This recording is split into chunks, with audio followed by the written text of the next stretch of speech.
Und sind wir zusammen auf die kommen alle zusammen? Alles klar.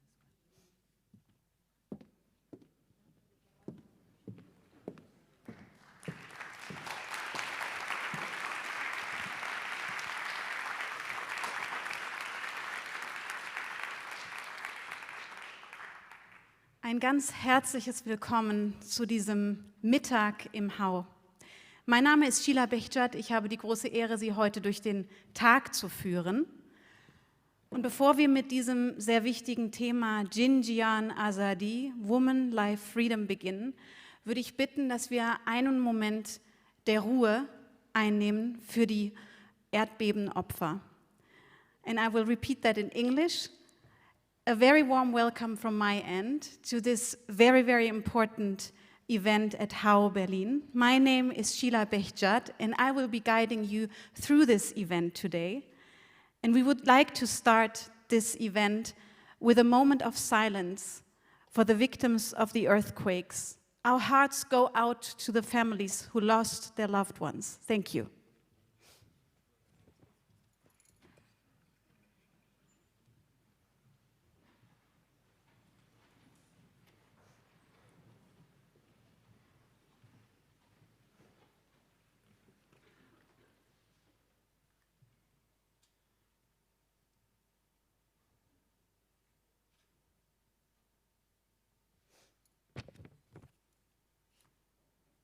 Thank you.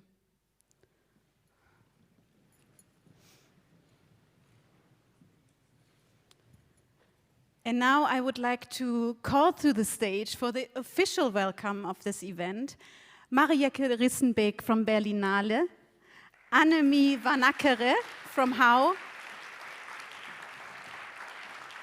and Tesjan Tekal from Hava Help. Thank you.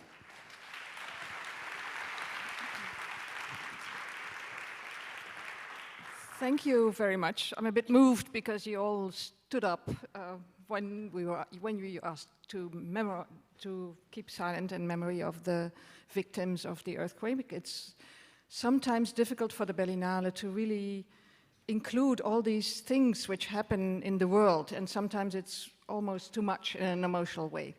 Anyway, I'm very glad to be here. As you know, the Berlinale is a festival which usually has a very strong presence of Iranian cinema. And it was, in the past year, sometimes very, very awkward, very frustrating, very demotivating that the filmmakers who made these films were not allowed to travel from Iran and could not be there when we presented their films. And even more, when they won a golden bear or a silver bear, they sometimes couldn't be there to take these bears with them. And it's very sometimes difficult to imagine how it is being a filmmaker in Iran to make films with a certain perspective and not be allowed to present these films or to represent these films. So when in September, I think it was, an Iranian filmmaker who is not living in Iran contacted us and asked us for support when organizing an event here in Berlin for Iranian filmmakers, we immediately decided to support this, and we briefly met. She came from Paris. We briefly met on the verge of this big demonstration which took place here in Berlin for supporting the revolution in Iran. And there were 100,000 of people, not 100,000, 100,000 people here on the streets. And it was such a big moment that when more and more filmmakers started to contact us and said, the Berlinale has to do something for Iran. What can you do? What can you do? We decided to organize this panel, and we contacted Hava Help because they are much more how shall I say, experienced in organizing panels to support filmmakers.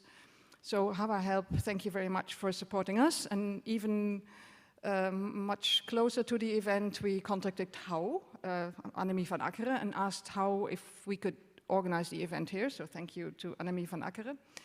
I think it's all come together. Thank you for being here. And I hope we can move a little bit, a small step, so that the freedom in Iran, the revolution, has some more power, and I hope that people stay safe in Iran as much as possible. Thank you for being here.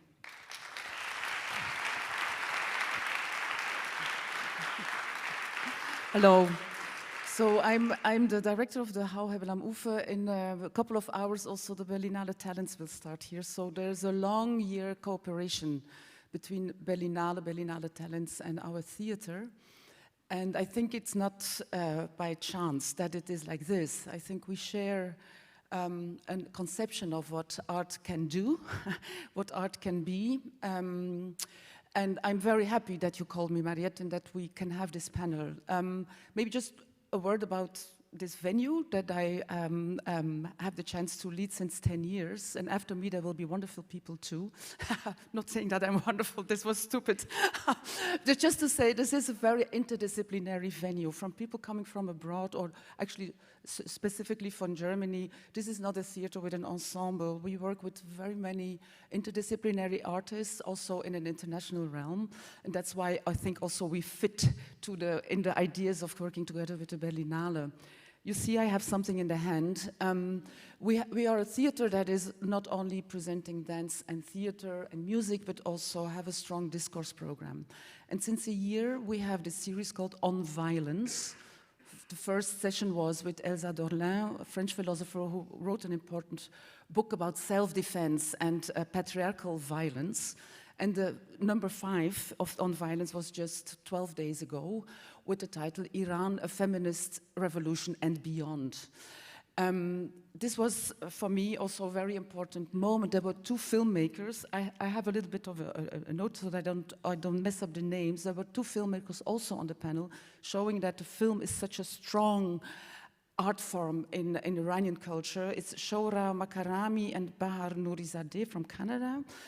And what was very interesting for me is that, because we are a theater that works from a feminist perspective, and as we all know, at least in our opinion, the feminist perspective gathers all sorts of struggles and battles against oppression, also anti-racism, anti-colonial, and so forth and so on. And this panel was exactly that, was a show having a perspective on the intersectional accounts of the Iranian Revolution and discussion in different dimensions of violence. So I think that was a step. This is a big next step, and we are staying tuned and stand next to you for this struggle. Thank you.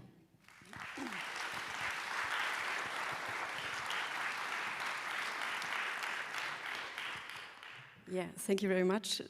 My name is Tejan Tekal, and I'm one of the co-founders of Havar Help, a human rights organization that we founded on the ashes of a genocide. And we have projects in Germany, in Iraq, in Iran, and also in Afghanistan. And thank you all for being here today on this important topic and showing your support. And of course, a big thank you to Mariette and Annemie for making this important event possible. Thank you so much. And I'm very grateful for that you give the stage to female artists from Iran and the region, and helping to amplify their voices in the struggle of freedom. And because this is what it is, it's a fight for freedom and for survival. Woman, life, freedom, a call that is being heard around the whole world. Jiyan Azadi is a revolutionary movement that I feel very close personally. It originates from the Kurdish freedom movement.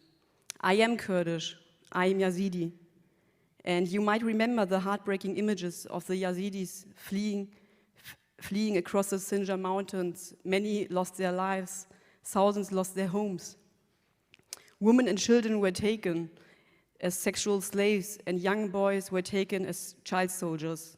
Men were killed in mass graves. So until today, there are over 2,700 women who are still in the hands of ISIS.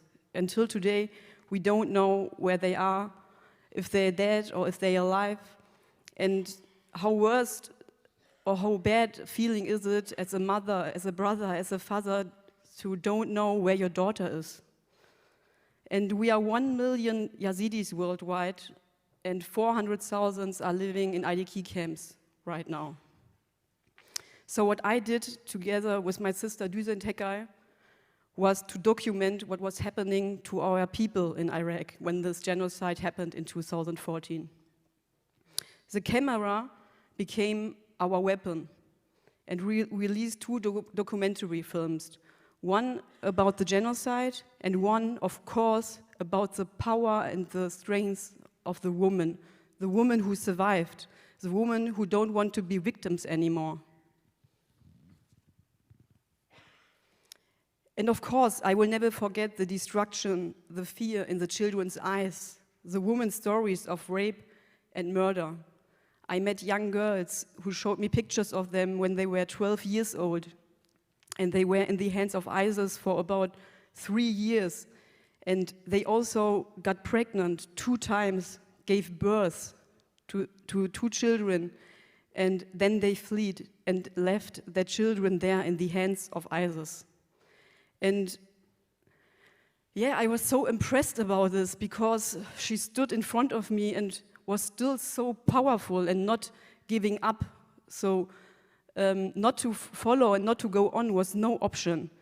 And that's why I said to myself, what I can do is to film day and night to show the world what was happening and how powerful these women are.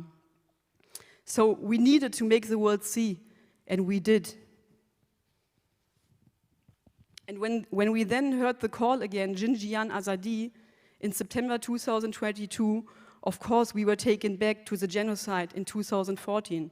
Or when we heard into the summer in 2021 when the Taliban took over in Afghanistan.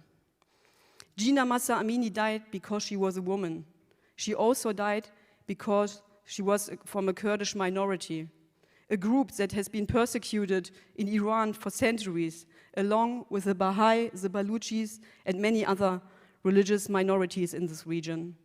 Jina Mahsa Amini's death left us with no other choice. You can all see the logo of our human rights organization, which contains an eye of a peacock. This is a very powerful symbol for the Yazidis. And in 2014, our smartphones and cameras became this all-see eye. Storytelling became important for the survival, for my people. Film made sure that their faces were seen and their stories heard. So since 2014, the peacock's eye never stopped seeing. Hawar has gone to countries where women continue to struggle for Jiyan Azadi. In Iraq, in Afghanistan, Ukraine, and also in Iran. In Iran, women and men are standing up to one of the most brutal regimes in the world. A regime that doesn't shy away of killing young men and women, whose only crime is wanting freedom. We will continue to document the bravery of the Iranian people and the Afghan people and all the women all over the world to amplify their voices through film and photo, because we know how important it is to document everything. We will not stop even when the media will stop reporting. It's been 9 years since the genocide in Iraq. It's been 1.5 years since the took over in Kabul. It's been 6 months since the revolution in Iran, and we are still here today. We will be here tomorrow, and as long as it takes. Jiyan Azadi, Woman, Life, Freedom. Zan Zandagi Azadi, Frau, Leben, Freiheit.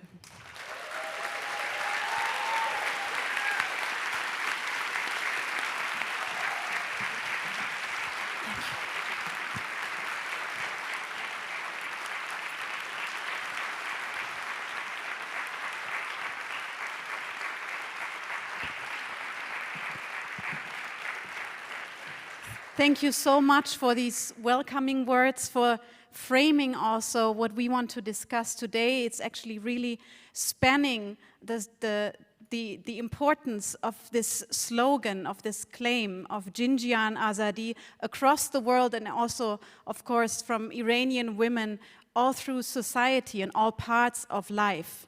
And now I have the pleasure to welcome our great panel. I will call them all one by one to enter the stage, and please welcome them with a very warm applause. So I'm very happy to welcome Sepideh Farsi to this panel.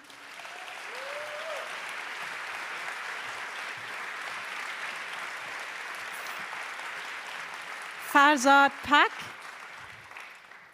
and Melika Furutan.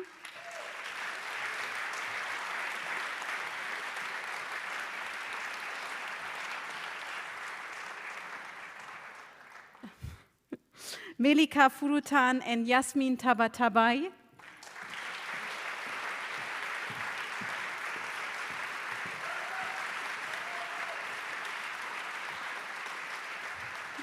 Tamana Ayazi.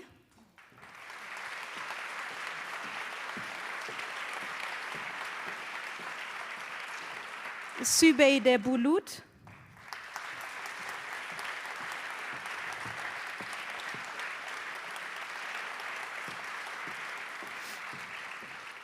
And if she's already here, Zar Ibrahimi. Yes.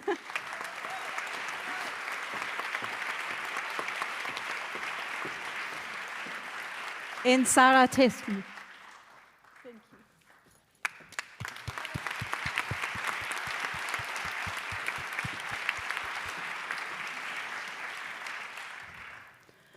So I'm very happy for all of us to be here. You can see very much the scope, really, of what we want to discuss and the magnitude of what is happening in Iran and outside of Iran. And we are today also celebrating you, Sepideh, for your film that opened the panorama section at Berlinale, La Sirène. Congratulations.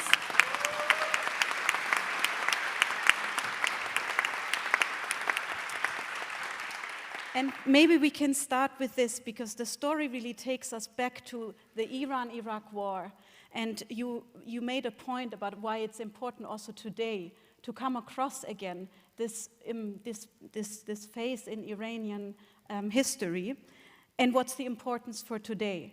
In an interview, you actually said you hope that this film shall be pirated in Iran today because it gives hope. And maybe you can explain a little bit more. Thank you, Sheila. Good afternoon. Yes, this Siren is Pari Abadan in Persian. Is the name of a boat that takes the viewer on a long journey to the southern coasts of Iran in Khuzestan, to the city of Abadan, where the war first started. And it was very important for me to address this episode of Iran's history, and specifically that one, because people really resisted in Abadan, civilians, along with the soldiers, to break the siege of Abadan. And that's what people are doing in Iran now. And I really want this film to be a message to them of hope. Omid, the name of the main character, means hope in Persian. And so it was also to break the narratives, the official narratives of all the propaganda films that have been made about the war by the pro-regime, lots of directors, those who... And I wanted to give another point of view, a feminine point of view, mine, and more intimistic and at a human level. I hope I succeeded. And I think that's a very important point that you're making. First of all, the feminine point of view of actually looking at history and reclaiming also the history. And there's one scene where a woman takes off her headscarf and actually tries to heal the wound of an injured person. And when you look at this scene today, would you say that you've already shown something that we are all seeing today? Is it something that you envisioned back then? Or is this scene, does it come from another meaning from you? No, it does relate to what's going on today, of course, but it was written 8 years ago, you know, and I would like to say and send my regards to the bravery of all the women who've been doing this from the beginning, really, from '79, ever since the regime tried to, and succeeded, unfortunately, make the hijab, the veil, mandatory. People have been resisting. I think of Homa Darabi, who burned herself in 1994. She was a pediatrician, psychiatrist, and she decided to die to draw awareness. There have been many, many, many women and men also resisting and against the regime, and this film is just a little tribute. But I think what I want to say is that this movement doesn't come from nothing. It has always been there, but it has had ups and downs, and now we're seeing the, upheaval of it. Yes, and we would like to stress that even further, how this movement gave something a form that has been there for a longer time. And maybe we can go back, Farzad, to what we discussed with Sepide about the harsh censorship, and also how do you actually make films in Iran, about Iran, and how do you find an audience? And maybe you can take us a little bit through this, because you have an experience of almost 20 years, and you've worked with so many important filmmakers, and maybe you can give us a little glimpse, because I think here we only get to see the films that have been finished. Thank you so much. It's a great honor to be here among these amazing ladies.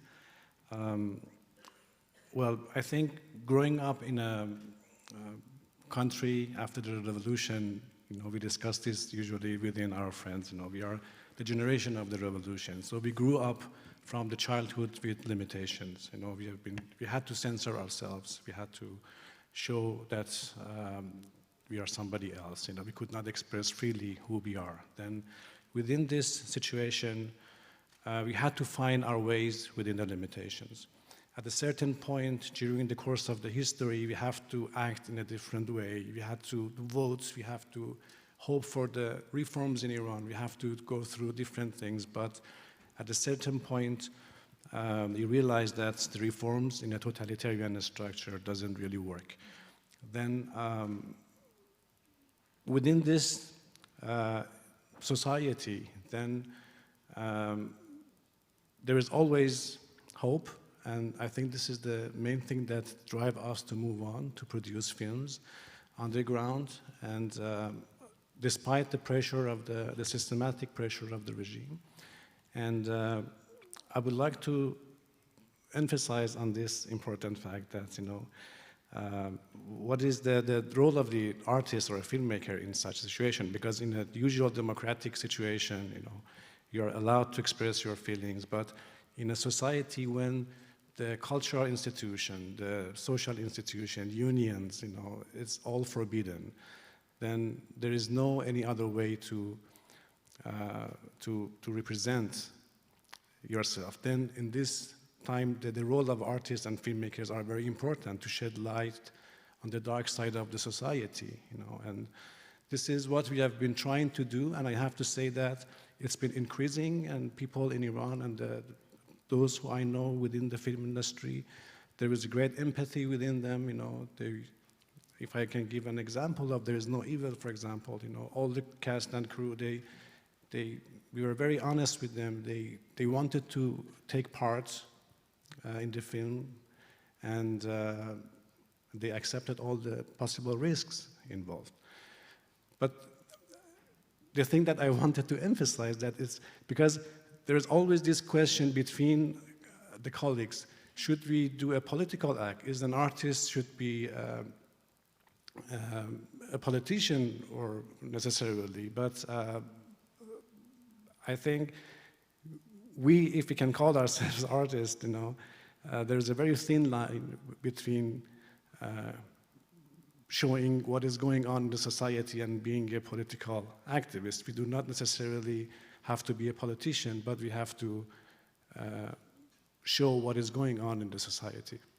That's beautiful, yes, and really we all admire this courage really that you take from it, and maybe this is a good moment to bring Zar into this conversation as well, because when you filmed Holy Spider, afterwards Ali Abbasi said in an interview that the West has no reference for what this means as Iranian actors to be in a movie like this. Yeah, not only for Iranian actors, but that's exactly the same example as Farzad say for There Is No Evil. And 5 years ago, when we started working on Holy Spider, and Ali went to Iran to do a casting session, and then he talked to many people from crew, and they were, you know, it's like more and more people in Iran, they just leave their fear and they want to be part of something important, to just, because we were always, you know, I think we are the generation of fear. We are the generation of war. We have many traumas, and at some point, it's not about today or yesterday or 5 months ago. I felt it a few years ago that my colleagues in Iran, they want to take this risk. They want to do something without censorship, without the government control, and that costs actually their career in Iran. That can cost their lives. And that's why I think we are so honored to have this movie, like Holy Spider. There are not only actors from Iran, Mehdi Bajestani, who was the main role of Holy Spider, he can't go back to Iran. He just came for Cannes, and then he got stuck in Europe. And it's so dangerous now for him to get back. But we have other actors who are still in Iran, and they can't work anymore. We have our editor, we have our sound engineer, we have my assistant is still in Iran, and he can't work anymore. But that's a very good news for me, you know, because I think we always had this discussion exactly that what's our role in cinema, and should we are not activists, we are not politicians, but this is an important act as a filmmaker, as an actor, to take part of something that, you know, I think for Western community, no one can understand the whole concept of movies like this because, you know, the fact that you can't make a movie like Halia Spider in Iran because it's about prostitution, you can't shoot women without hijab. And I always say there was another actress who was supposed to play my part, and she finally changed her mind because of only 2 scenes, because she didn't, the 2 scenes in hotel, she was supposed to be without hijab and with shirt and short. And Ali said, you know, if you come with all these conditions. I'm sorry, I know you're risking your career in Iran. And finally she said, I'm not that much brave maybe, I can't do it. You know, and it's so sad, it's really, really sad. But I mean, all the other, at least men, they can still just risk, because, you know, for a woman, it's, you know, all these women who took out their hijab, like a couple of months ago, they got finished, end up in prison. You know, it's a bit different between men and women. Men, they have always a little bit more freedom, actually. But yeah, I think we have more and more projects like Halia Spider, like Rasulov's movies, and like everything Farza doing here. And that's a very, very good news. And you won Best Actress in Cannes for Holy Spider. Yes.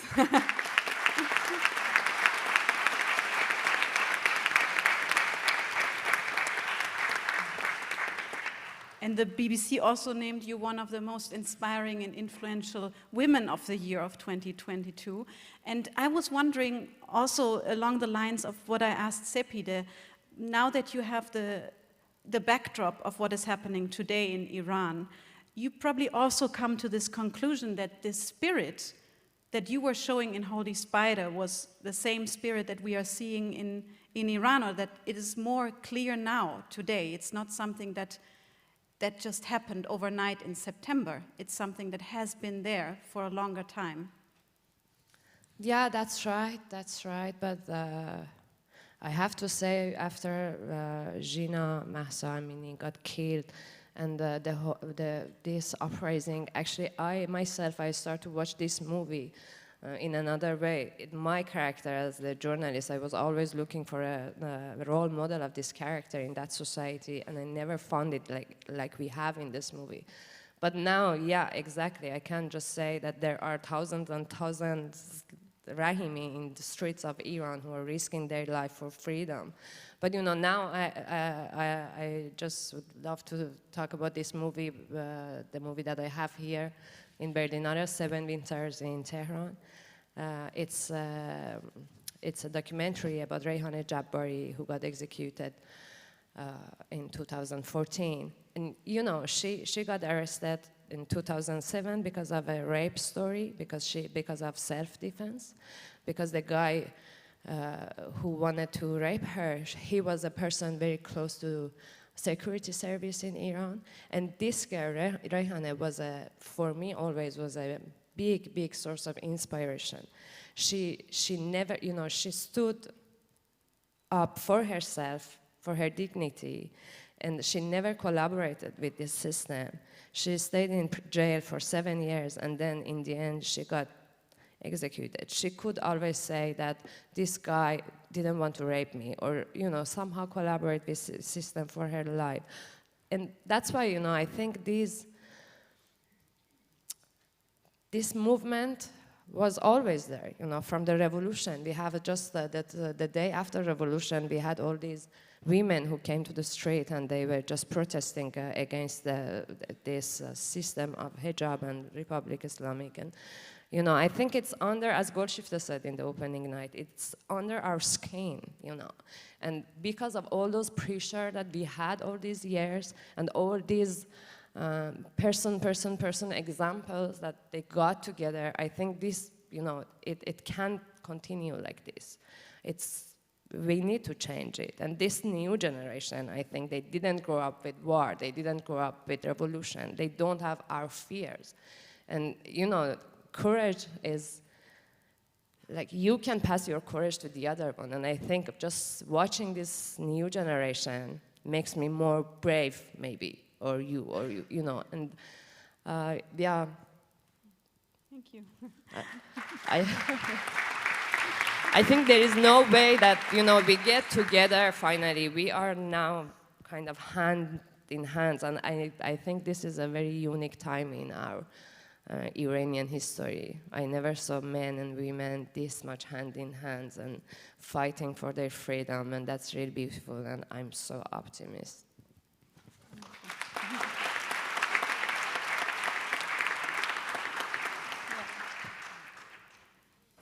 And Tamana, maybe we can bring you in at this point. You are a filmmaker and you are an activist. For you, let's say you are making impactful films all along. That's your tool or your weapon, as we heard it in the opening speech. And maybe you can take us a little bit along the lines of your work, because we saw what unfolded in Iran, and then we saw what happened in Afghanistan. And first we thought one is sort of like the way backward. But now we are seeing also in Afghanistan a level of resistance, the joint forces of men and women against the oppression of women. And maybe you can take us a little bit into this spirit of Zan Zendegi Azadi also in Afghanistan in your work. Thank you so much. I'm very honored to be here with everyone else. And it's so I'm grateful to be here and talk about the same issues I struggle with in my life.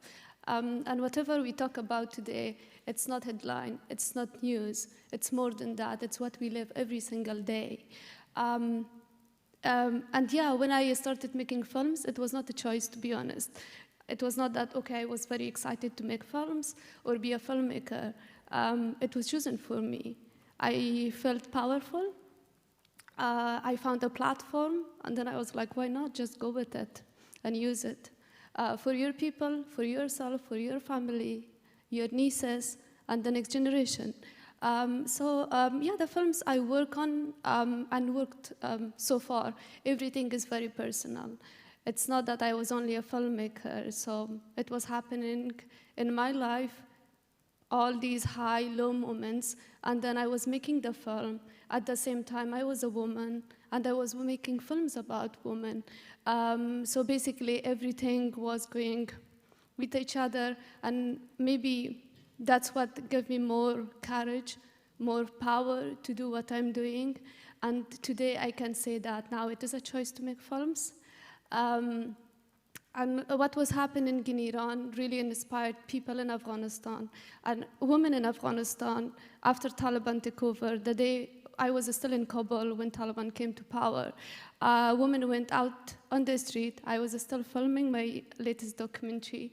and they were protesting against Taliban. And when we talk about it, I'm sure you remember the scenes from the airport and the rest of the things, but it's a different feeling when you live it, when you are there. But we do learn so much from each other because we share the same language, we share same struggles in two different ways, two different systems, but both of them are extremists. I think it's important to fight, it's important to stand with each other and show solidarity, not only people between these two countries, Iran and Afghanistan, also the rest of the world. We need you to stand with us, we need you to amplify our voices, and we need to move forward, we need to keep pushing.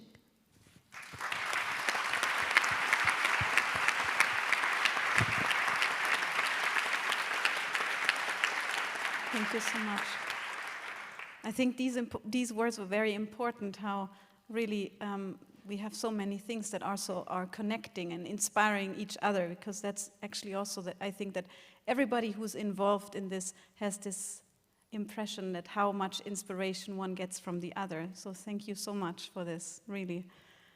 And I would like to bring in dear Melika Furutan, who is a very well-acclaimed actress in Germany as well. When we spoke about this panel, you reminded me of a film you did where also you, as the character, in the end took off the headscarf. You were playing an Iranian woman, and the final scene was her with her open hair in the wind, and basically a big symbol of freedom, which was, I think it was beautiful. It was the same resonation of this has been here before.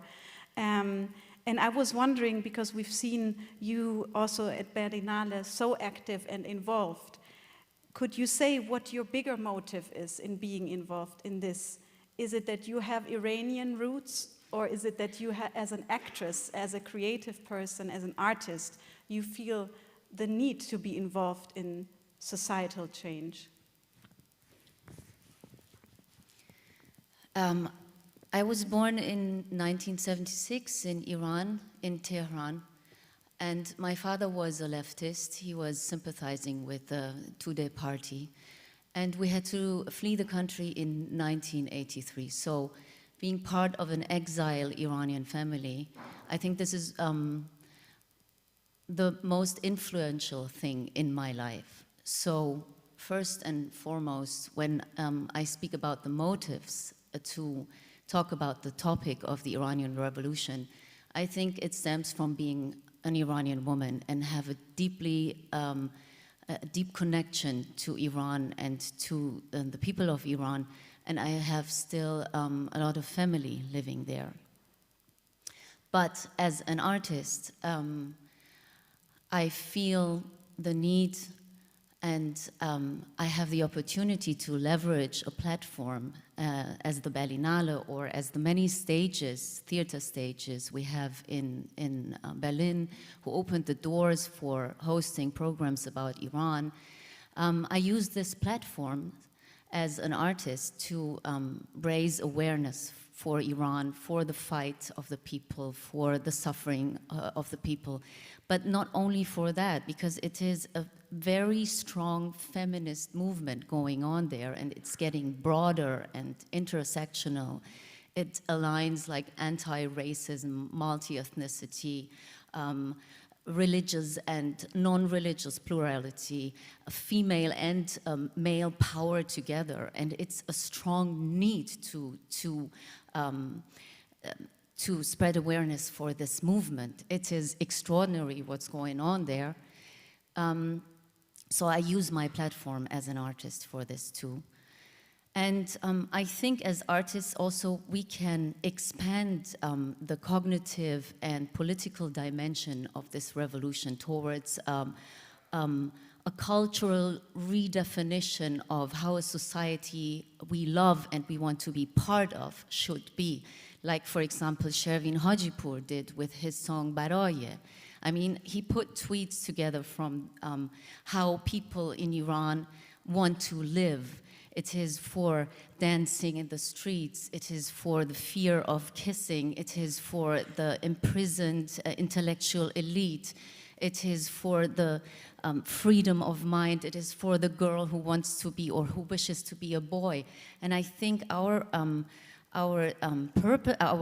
duty is it to connect this with the hearts and the minds of the people outside of Iran. I think this is our responsibility as artists, and I'm very, very happy to have this platform. Thank you.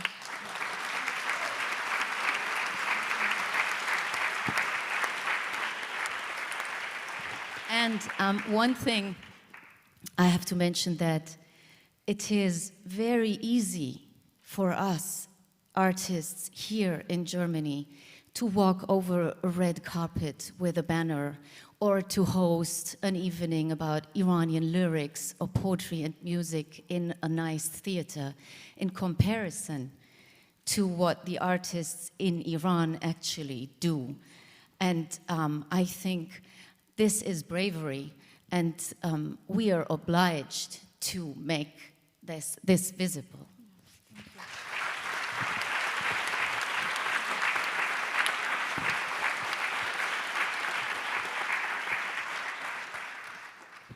Yes, and thank you, Melika, because you also raised this issue of the minorities. I think this is also an important, not only in what we are seeing in Iran with this revolution, but also what we see now in the arts. We talk more about the minorities also outside of Iran. And I'm very happy to have Sübeyde Bulut with us. You are also an actress, and you starred in a very much acclaimed film, Girls of the Sun, which is, I think, an extraordinary story about women fighters who are fighting back against ISIS, fighting back against the oppression of ISIS, from being victims to being really the actresses really of change, the agents of change. And you yourself have your Yazidi background. Your own family is connected to the persecution of the Yazidis. Maybe you can tell us a little bit more about what this meant for you, this film, and also having this platform, as Melika said. Yeah, thank you that I can be here with you together and speak about this very important stuffs of life. So maybe it's important not to forget that Jiyan Azadi came from the Kurdish female fighters. It was the race, the roots. So, and it means very, very much for us, Jiyan Azadi. And when we shooted Girls of the Sun, we could say Jiyan Azadi. And I think before it was not really allowed, or nobody tried to say that. And in our movie, Girls of the Sun, it's the first movie where really female fighters say this, Jiyan Azadi. And since then, I think it's not allowed for me anymore to go to Turkey. So now I'm a terrorist. And it hurts me really much, because Jiyan Azadi is not something bad. It's breathing. And not to go now, it's not allowed for me anymore to go to Turkey. Because of that, it's make me sad, but also powerful, because our female fighters, really, our really true female fighters, they get really so much respect, because especially the Kurds and the Yazidi, it's something, it's not since yesterday. We have a lot of genocides, and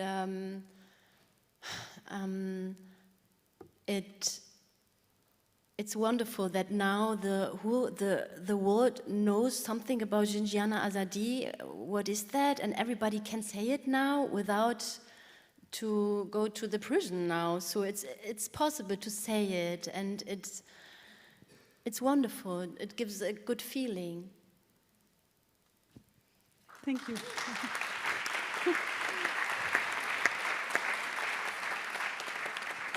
And maybe Yasmin Tabatabai, that would be wonderful to have your view also on this, because you are so acclaimed in both the music and film. So both are your platform, your weapon, whatever you would like to call them.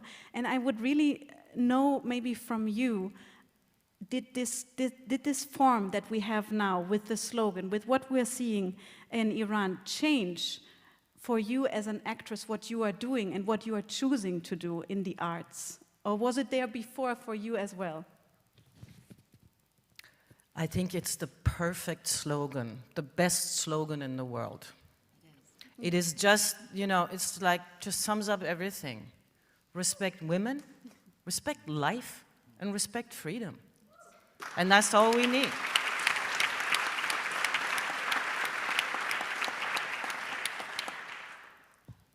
You know, being a person just like Melika, I was born in Iran a few years before you, 67.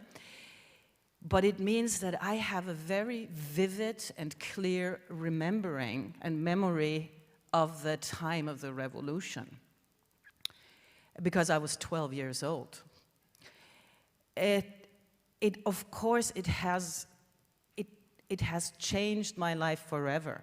You know, it's something that stays with you when you leave your country in a young age, and you don't want to leave. I really didn't want to come to Germany. Although my mother is German, I really hated it. I did not want to be here, not because it's such a terrible country, but because I was so incredibly homesick, because I was missing Iran and the Iranian people for so long. Iranian movies have been so important for me in my entire life because they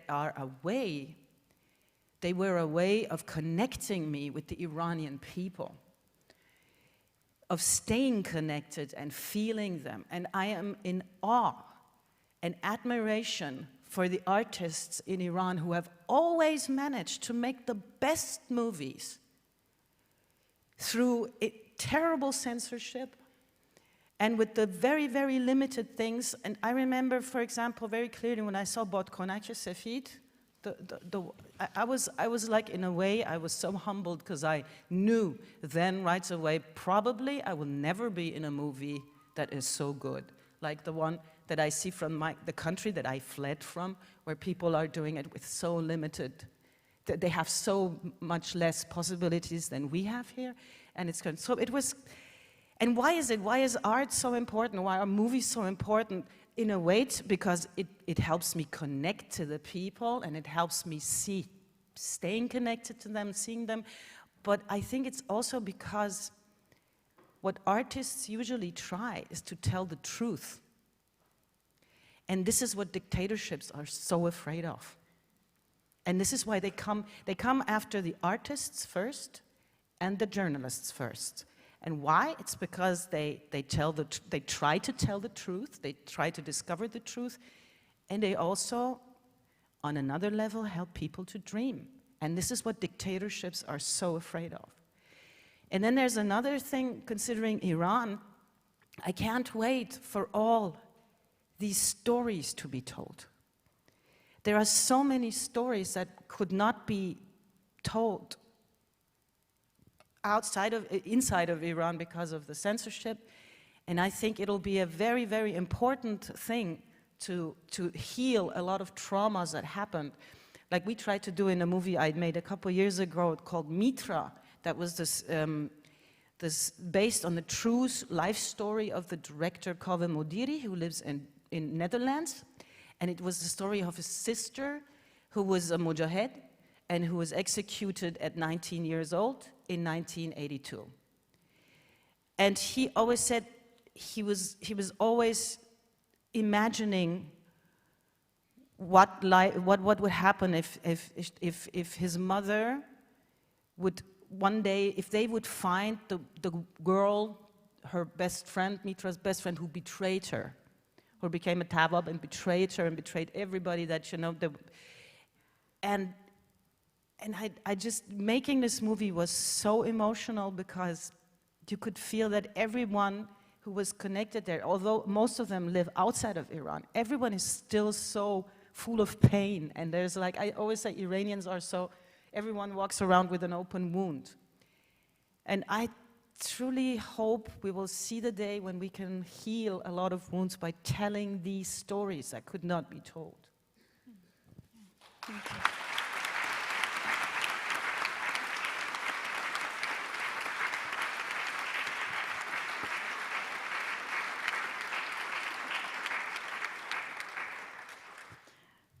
Thank you so much. And what you stressed also is, I think, the power of film. And we've seen so many different, we've discussed so many different films here of different forms. I think that's also so beautiful, that the artistic approach is also very valued.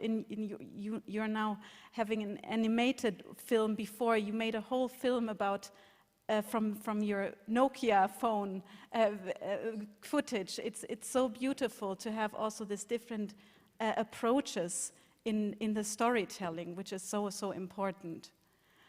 And last but not least, I would like to bring you also into the conversation. Sarah Jan, you are an artist, an actress. You are very well known for starring in a film called Nico. You are also part of the crew of Holy Spider. But today we wanted to talk to the two of you, discuss that we want to talk to you about your role as a filmmaker and as a scriptwriter, and how this is your tool to also bring in your perspective as an Iranian woman. And maybe you can tell me a little bit, or tell us a little bit more about how you value that. Yes, I do think that films have got a huge impact, and I lived also this experience myself, that I was a teenager and I watched a film. I watched Philadelphia, and I was not really familiar with this topic, and then this 2 hours of film made me active, and I went and educated myself about HIV and AIDS, and collected money and did things like that. And then I was like, I want to make films who have got such an impact and do make a change, because I do think it does. And so for me, it's also a question how a politician in Germany is not aware of the impact of media and words, and sitting in a show and saying that in Iran, the toxic masculinity is in the culture. Because there are at the moment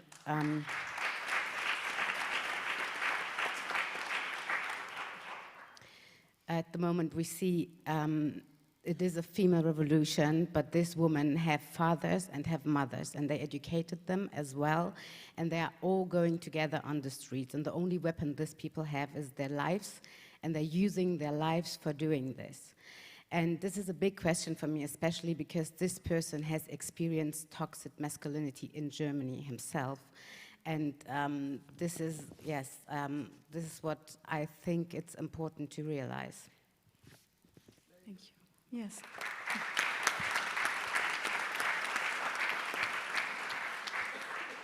Yeah, maybe we can give the context of that quote, that it was from a politician of the German CDU who basically, in a conversation about migration, brought in the Iranian revolution and framed the feminist revolution or the protests as a means to fight against toxic masculinity.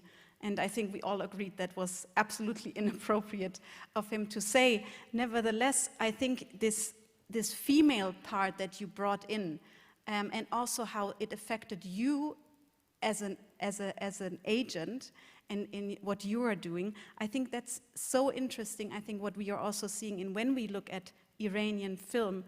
And maybe we can talk about that, because in our conversation before, I said in many of these Iranian films that we know, from Rasulov, from Jafar Panahi, women roles are like the Cassandra. You know, they state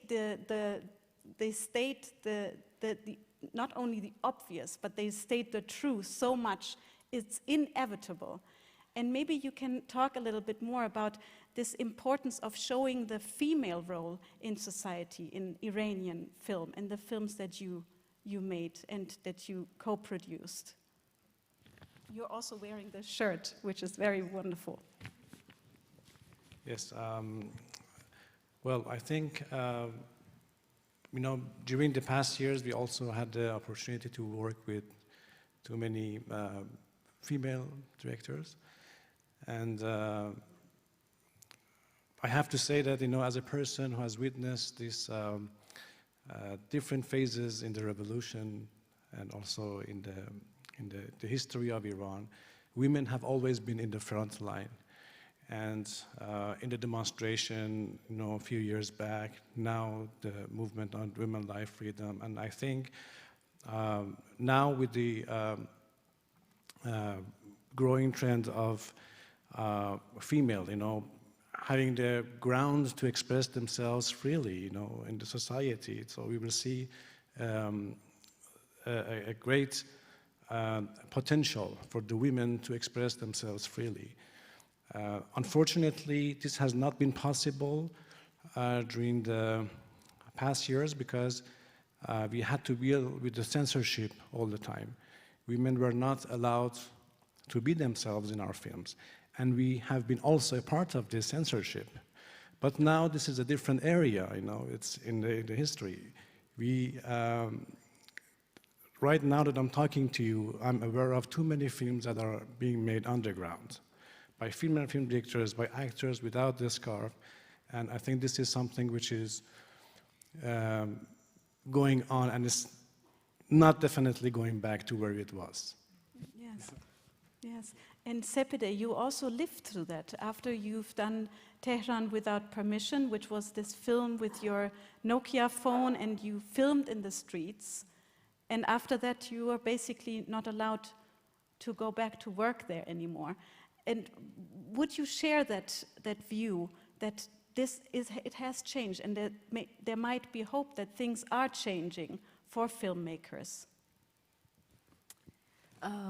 Yes, I think, well, I went through the different phases and stages and levels of censorship ever since, I remember at one point, after my second feature, I tried sincerely to make films within the framework of the so-called Iranian, cinema red lines, so that my films would be shown in Iran for the Iranian audiences. That's how I started, but it never happened because obviously.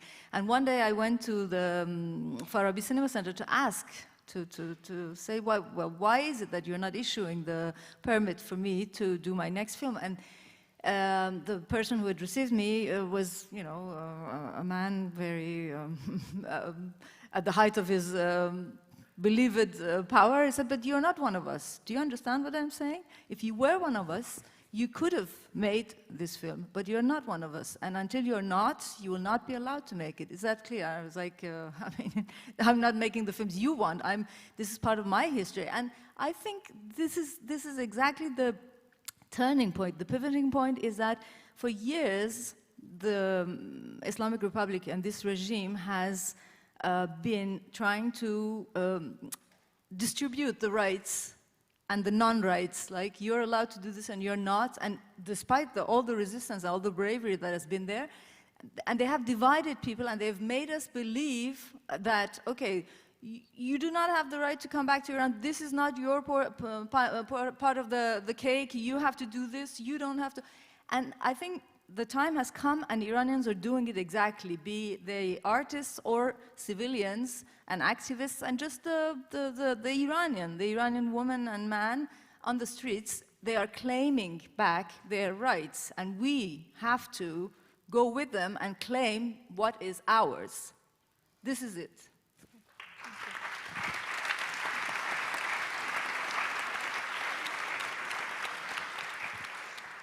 I think, yeah, thank you so much. This is a very important point to make, and I think that's also something that is unifying all of us here, that joining in the forces and trying to amplify, that has been said, but also, like Melika said, seeing where I am standing and what I am able to do to progress a little bit more on this.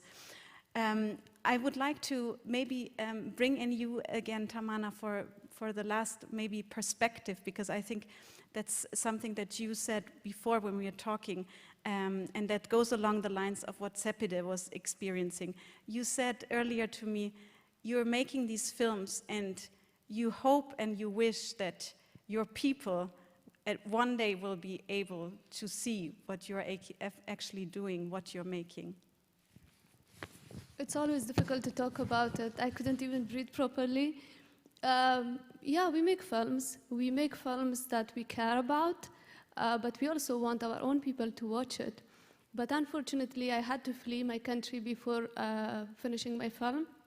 I finished my film when I was in the UK as a refugee last year. I managed to show my film in different countries. But all this time, when I was doing interviews, when I was in public, when I was showing my film in fancy places, I was thinking about home, about my people, and how different will it be to sit with them and watch the film. And unfortunately, I'm not able to go back to Afghanistan to show my recent film, although it's not really problematic from my point of view, because I'm not a politician, I'm a filmmaker, I'm an activist. I do what feels right to me, and I make films that matter to me. And all different sides, they just need to understand each other. People need to communicate more. And films are one of the ways we communicate our thoughts, our emotions, and we express ourselves. But yeah, for all of us, I think it's important to show our films, sit with our families, our cousins, and watch it together. But at times like this, I think it's challenging. It's not possible to do it. I get it, but one day. I do have the hope, like what's happening in Iran, it will not last. I'm talking about the regime, by the way, and Taliban in Afghanistan. There will be a day when we will get rid of them and we just can live like normal people.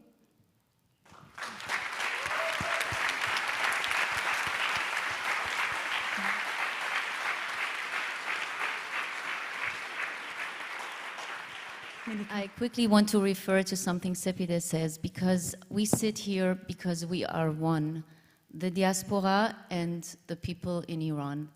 And I think we are coming together, and we support our people in Iran, and they supported us with rendering us with their trust.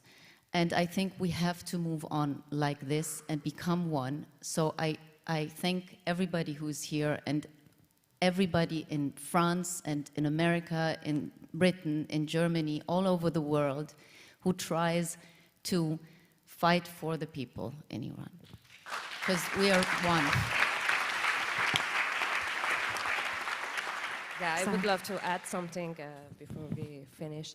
You know, I think it's really good that we all sit together here and we talk about Iran, Afghanistan, Turkey, Kurdistan, you know, the whole statement of Berlinale, it means a lot to me. You know, just having us as diasporas, filmmakers. But I miss very much my colleagues in Iran too. You know, here was always a welcoming place for Iranian filmmakers. And not only they are banned of traveling now, but we don't, you know, it's a very complicated situation. I agree that many, you know, you're doing cinema, you need money. And this money, this huge amount of money comes most of the time in Iran from Revolutionary Guard, from those institutions really close to government. And my colleagues, they have to stop working with them, actually.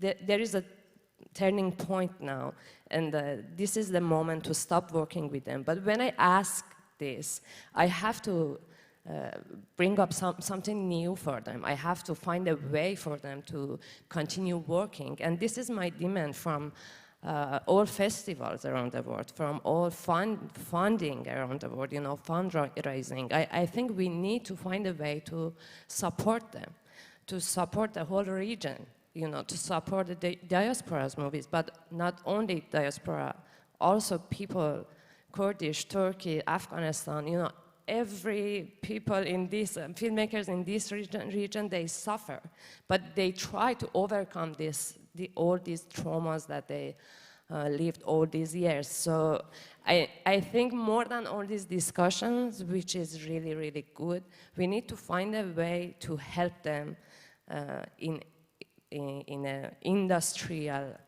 way, actually practical way of filmmaking.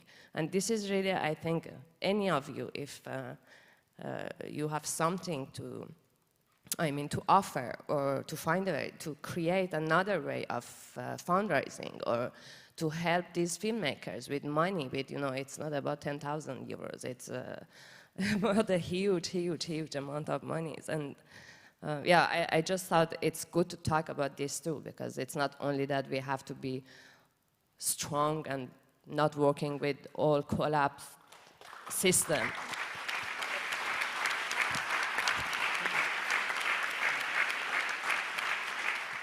Thank you. Excuse me, I would like to add one comment. This year, thanks to Berlinale, and I would like to thank Berlinale for putting the ban on all those governmental institutions which were present in the film market, in different festivals, through covering companies, through the companies of the Revolutionary Guards. By the age, I can name hundreds of them. And thanks to Berlinale, this year there are bans of coming. And,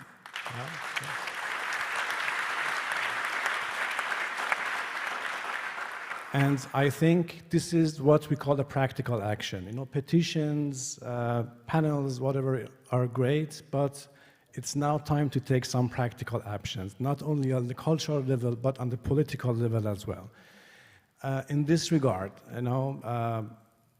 we have been given the opportunity, by we, I mean a group of Iranian filmmakers, Iranian Filmmakers Association, Independent Filmmakers Association.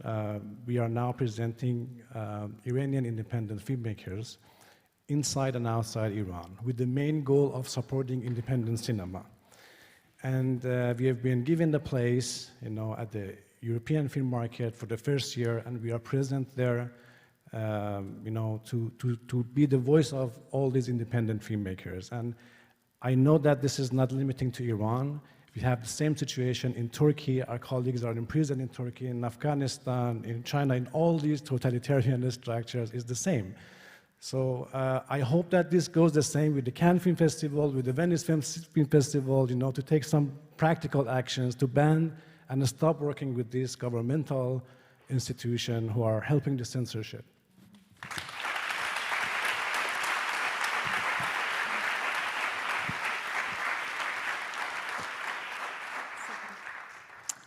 Beyond cinema, I would like to say that what's going on in Iran now will change the face of the Middle East for sure. I am positive, and as we all know, when this movement will reach the victory soon, hopefully, it will affect Afghanistan, it will affect Turkey, it will affect many surrounding countries in terms of women's conditions, in terms of freedom of expression, because Iran was the first country to fall into the trap of political Islam and the mixture between Islam and politics.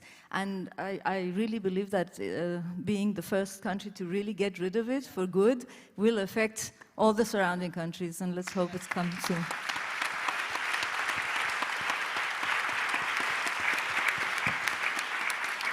And one little more last thing is that I really appreciate the presence and the unity of the Afghan community in all the battle we are fighting in Paris. We have all the communities of Afghan women who come to our rallies, and I really have to say that we also have to support, this unity beyond our national territory fights for freedom. It really means something at an international level that Iranian women and Afghan women fight together. The Afghan community is very strong in Iran, and we have to cherish that.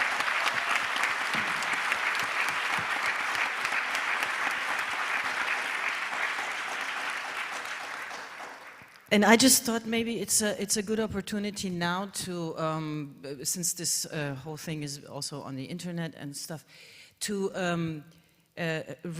remind everyone that there are still and a lot of Iranian filmmakers in prison right now, and that we send our love out to them and we stand in solidarity with them. And I just thought it's a good moment to do that. Absolutely. Send out your love.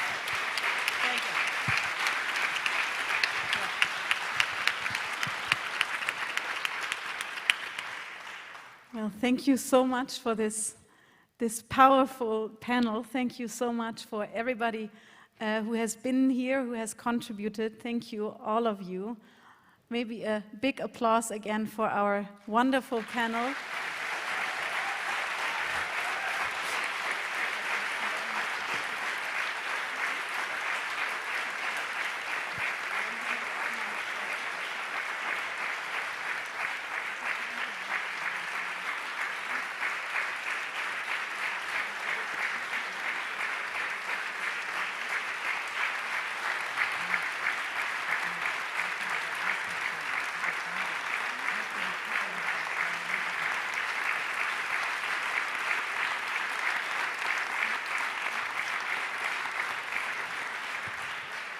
And just a reminder, because the last words were so powerful, I think that it does not stop here. And now we have a couple of very, very important and great and concrete ideas how everybody can make a change, whether in an institution, whether as a single person, as a creative person.